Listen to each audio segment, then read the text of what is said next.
Hello friends, welcome to Defence Matrix. तो DRDO mounted gun systems को लेकर चर्चाएं बढ़ गई हैं और इसको लेकर कुछ इंटरेस्टिंग फैक्ट्स भी निकलकर सामने आए हैं, जिनको देखने के बाद ये पता लगता है कि अपनी कैटेगरी में ये माउंटेड गन सिस्टम दुनिया के बेस्ट है। और ये चीज़ हम बढ़ा चढ़ाकर नहीं बोल रहे हैं। जब आप इस गन के बारे में जानेंगे और इसका कंपैरिजन इसके कंपटीशन से करेंगे, वो चीज़ फैक्ट्स के साथ प्रूव हो जाएगी। तो ये जो माउंटेड गन सिस्टम है ये डीआरडीओ द्वारा डेवलप किया गया है। ये अटैक्स पर ही बेस्ड है और डीसीपीपी यानी कि डेवलपमेंट कम प्रोडक्शन पार्टनर के अंतर्गत बनाया गया है, जहां पर पार्टनर कंपनी जो है ये भारत फोर्ज है, जो कि कल्याणी ग्रुप का पार्ट है। तो गन जैसा कि हमने बताया अटैक्स है, जिसमें मॉडिफिकेशन किए गए हैं और जो व्हीकल यहाँ पर यूज किया गया है ये BEML द्वारा स्पेशली डेवलप किया गया हाई मोबिलिटी व्हीकल है, जो कि 8x8 ट्रक है। तो बेसिकली यहाँ पर एक V8 इंजन यूज किया गया है, जो कि 425 हॉर्स पावर प्रोड्यूस करने में सक्षम है, वो भी मात्र 1800 RPM में। तो टॉर्क भी यहाँ पर जबरदस्त है और इसीलिए डिफिकल्ट टेरेन्स में इस ट्रक को जाने में कोई परेशानी नहीं होगी। तो अटैक्स के साथ जो इशू है वो ये है कि अटैक्स एक भारी गन है, जिसकी वजह से आपको स्पेशल गन टोइंग व्हीकल इनको माउंट करने के लिए चाहिए। MGS में ये केस चला जाता है क्योंकि जो आपकी गन है वो सीधे सीधे ट्रक पर ही माउंटेड है। साथ में इस ट्रक पर आपके चार्जेस भी हैं और आपके 155 मिलीमीटर राउंड्स भी हैं। अटैक्स में जो खास बात है वही चीज़ MGS में भी है कि ये जोन 7 लेवल के चार्जेस को फायर करने में सक्षम है, जिसकी वजह से आपको यहाँ पर मैक्सिमम रेंज नॉर्मल राउंड से 48 किलोमीटर की मिल जाती है, जो कि अपनी कैटेगरी में सबसे ज्यादा है। स्पेशल चार्जेस अगर आप यूज करेंगे तो ये फर्दर इंक्रीज होगी। रैमजेट के साथ कहा जाता है कि ये 70 से 80 किलोमीटर भी पहुंच जाएगी, जो कि बहुत बड़ी बात है। साथ में इस गन के लिए एक और जो यूनिक पॉइंट है वो ये है कि ये ऑल इलेक्ट्रिक ड्राइव पर बेस्ड है। तो अटैक्स के लिए एक नेगेटिव पॉइंट की तरह ये आ जाता है कि अगर बैटरी खराब हो गई या फिर बैटरी डिस्चार्ज हो गई तो ये गन कैसे काम करेगी।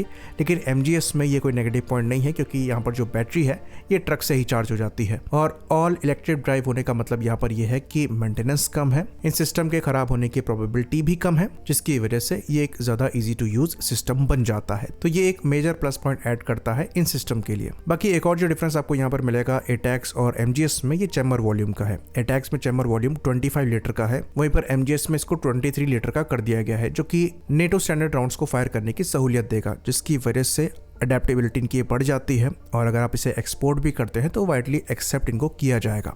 तो जो गन का वेट है वो 30 टन के अराउंड बताया जाता है और यहाँ पर मैक्सिमम फायरिंग रेंज जैसे कि हमने बताया 35 से 48 किलोमीटर्स की है और इसमें एक बार में 24 rounds ready to fire mode में कैरी किए जाते हैं और उनके हिसाब से चार्जेस भी यहाँ पर कैरी किए जाते हैं। बाकी इस गन की एक और जो खास बात है वो इसका एलिवेशन एंगल है, जो कि 70 से 72 डिग्रीज तक जा सकता है, जो कि हाई एल्टीट्यूड वॉरफेयर के लिए काफी ज्यादा क्रूशल हो जाता है। बाकी जो ट्रैवर्स एंगल है वो लेफ्ट राइट 30 डिग्रीज तक हो सकता है। बाकी ये एक्सट्रीम टेम्परेचर्स में इस्तेमाल करी जा सकती हैं, -4 डिग्री से +45 डिग्रीज तक इनको यूज किया जा सकता है। बाकी बैलिस्टिक ट्रैजेक्टरी कैलकुलेट करने के लिए कंप्यूटर्स वगैरह भी दिए गए हैं, तो एक्यूरेट फायरिंग इससे करी जा सकती है।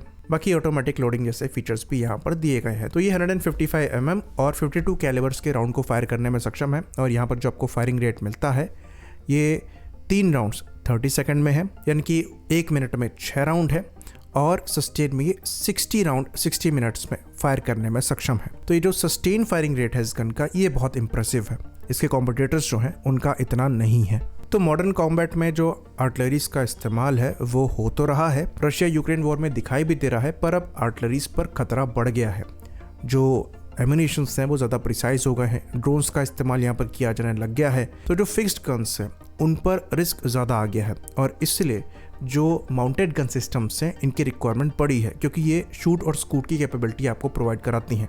आप तुरंत इनको फायर करके इनकी पोजीशन को चेंज कर सकते हैं, क्योंकि ये ट्रक पर ही माउंटेड है। तो ये एक ज़्यादा सेफर सिस्टम है और इसलिए वाइडली एक्सेप्ट भी किया जा रहा है। साथ में यहाँ पर आपको इन गन को ले जाने लाने के लिए अलग से एक ट्रक नहीं रखना है, ये एक कंबाइंड सिस्टम है, तो ये ज़्यादा सेंस भी बनाता है। ऑल तो एक नेगेटिव पॉइंट ये है कि कंबाइंड सिस्टम है तो कंबाइंड वेट भी यहाँ पर है, जो कि 30+ टन के अराउंड का है, जिसकी वजह से अगर आप एयरक्राफ्ट से इनको पॉइंट A से पॉइंट B तक ले जाना चाहेंगे तो हैवी वेट की वजह से एक बार में जितने आप प्लेटफॉर्म कैरी कर पाएंगे वो कम हो जाएगा। वहीं पर अगर जो नॉर्मल आर्टिलरी गन्स हैं उनको आप कैरी करते हैं तो उनको ज़्यादा बड़े नंबर्स में आप कैरी कर पाएंगे। तो ये एक नेगेटिव पॉइंट इनके साथ आता है, लेकिन इस पॉइंट को हटा दे तो बाकी सारे पॉइंट्स पॉजिटिव ही हैं। इसलिए अब ये डिमांड में है और ऐसा मानकर चला जा रहा है कि जितने नंबर अटैक्स के लिए गए हैं उनसे ज्यादा बड़े नंबर में MGS को लिया जा सकता है। तो इसका जो USP है यानी कि यूनिक सेलिंग पॉइंट होगा उसकी बात हम लास्ट में करेंगे। पहले बात कर लेते हैं इसके कॉम्पिटिटर्स की और उनकी परफॉर्मेंस की। तो इसका सबसे क्लोज कॉम्पिटिटर जो है ये फ्रेंच सीजर है, जो कि KNDS द्वारा डेवलप किए गए हैं और उसमें भी डिफरेंट वर्जन्स आते हैं, लेकिन यहाँ पर हम 8x8 की बात करेंगे जो कि सिमिलर कैटेगरी में पड़ेगा। वहाँ पर अगर आप परफॉर्मेंस नंबर को देखेंगे तो वहाँ भी 155 mm और 52 कैलिबर्स के राउंड फायर किए जाते हैं।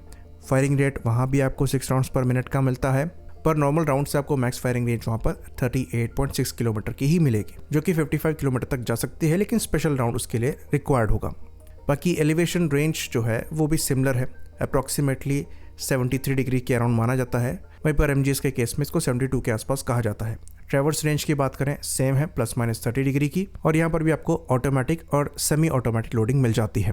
बाकी ये बात भी हम आपको बता दें कि MGS ऑल इलेक्ट्रिक ड्राइव है, वहीं पर सीजर में आपको डीजल इंजन यूज़ करना पड़ता है, तो MGS आपका ज़्यादा मॉडर्न है। बाकी इसके कंपैरिजन में एक और जो गन है ये स्वीडिश आर्चर है, तो इसको BAE सिस्टम द्वारा बनाया जाता है। डिज़ाइनर बोफोर्स है और यहाँ पर जो मेन गन इस्तेमाल करी जाती है ये FH-77 बोफोर्स की ही डेरिवेटिव है। तो ये वही 155 mm और 52 कैलिबर के राउंड्स को फायर करने में सक्षम है। एलिवेशन एंगल 70 डिग्री के अराउंड का है, जैसा कि आपको MGS में मिलता है। ट्रैवर्स एंगल यहाँ पर काफ़ी अच्छा है, ये ±85 डिग्रीज है, जो कि MGS और सीजर दोनों से बेहतर है। बाकी रेट ऑफ फायर भी यहाँ पर काफ़ी अच्छा है, ये 3 राउंड्स को 20 सेकंड में फायर कर सकती है। वहीं पर इंटेंस मोड में आप पूरे 21 राउंड जो कि एक बार में कैरी किए जाते हैं इंस्ट्रक्ट द्वारा 3 मिनट में फायर कर सकते हैं। तो ट्रैवर्स एंगल और फायर रेट इसका अनमैच्ड है। बाकी जो मैक्सिमम फायरिंग रेंज है वो यहाँ पर थोड़ी कम है, करीबन 30 किलोमीटर के अराउंड की है, लेकिन अगर आप स्पेशल राउंड्स को यूज करेंगे तो 40 तक भी जा सकती है, 50 तक भी जा सकती है। तो ये परफॉर्मेंस में एक ऐसी गन है जो कि MGS और सीजर से भी ज्यादा बेहतर नजर आती है। लेकिन यहाँ पर भी एक कैच है जिसके बारे में अभी हम बात करेंगे। तो परफॉर्मेंस हमने जान ली, लेकिन परफॉर्मेंस आपको कितने प्राइस में मिल रही है ये भी मैटर करता है। तो जब प्राइस की बात आती है वहां पर MGS हाथ मार लेती है, तो उस प्राइस में आपको इससे बेहतर परफॉर्मेंस कहीं नहीं मिल सकती, और ये USP है MGS का।